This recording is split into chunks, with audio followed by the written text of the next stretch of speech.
కేంద్ర వక్ఫ్ బోర్డు చట్టం సవరణ 2024 వ్యతిరేకంగా విశాఖలో మేధావులు రౌండ్ టేబుల్ సమావేశాన్ని ఏర్పాటు చేశారు. కేంద్ర ప్రభుత్వం వక్ఫ్ బోర్డు చట్టాన్ని సవరించి తమ హక్కులను కాలరాస్తుందని ముస్లింలు ఆందోళన వ్యక్తం చేశారు.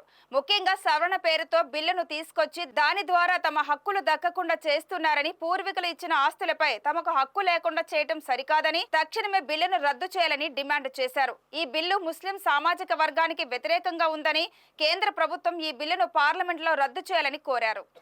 ఏదైతే మూడో స్థానంలో ఉన్నామో మా భూములు, ఈ ప్రభుత్వం ఏంటంటే వ్యతిరేకతగా మా యొక్క ఉన్న హక్కుల్లో ఒక 41 అంశాలని ఎక్కువ పెట్టి ఇది ఏ రకంగా దారి మళ్లించి ఈ ముస్లిమ్స్ని అనాదొగ్గాలని ఆలోచిస్తున్నారు. ఇది చాలా సూచించాల్సిన విషయం. ఆలోచించాలి ప్రతి ప్రజలు. ఎందుకంటే అందరూ వాళ్ళ యొక్క దేవాదాయ శాఖలో ఉన్నాం, మేము ఎటువంటి ప్రయాణం చేసుకోము, మాకు అక్కర్లేదు. మా యొక్క సమస్యలో వేరే ఇతరుల్ని చేర్చి అది ఎంతవరకు న్యాయం చేయాలి అనుకుంటున్నారు వీళ్ళు? మేము ఎవరినైనా వీళ్ళని అడిగామా? మా దాంట్లో వచ్చి మీరు జస్టిస్ చేయండి, మాకు అన్యాయం జరుగుతుంది, మా భూములు ఎవరో ఇచ్చేస్తున్నారని మేము మిమ్మల్ని ఏమైనా చర్చించామా? ప్రభుత్వం ఎందుకు ఇలా మా మీద కక్ష సాధిస్తుంది? ఒక కమ్యూనిటీ, ఇంతకుముందు ఈ కమ్యూనిటీ గొడవలు లేవే.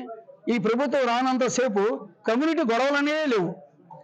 ఏకంగా ముస్లిమ్స్, హిందువులు, క్రిస్టియన్స్లు అన్నదమ్ముల్లాగా బతుకే జీవితం ఇది భారతదేశం యొక్క హిస్టరీ.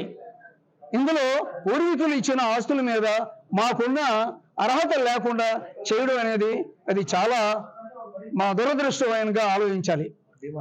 మా డిమాండ్ ఏంటంటే, ఏదైతే మీరు ఈరోజు సవరణ తీసుకొస్తున్నారో దాన్ని వ్యతిరేకంగా కాకుండా ఖండించేసి ఆ బిల్లుని ఆపేయాలని కోరుకుంటున్నాం. భారతదేశంలో ప్రతి వాళ్ళు ఇదే కోరుకుంటున్నారు.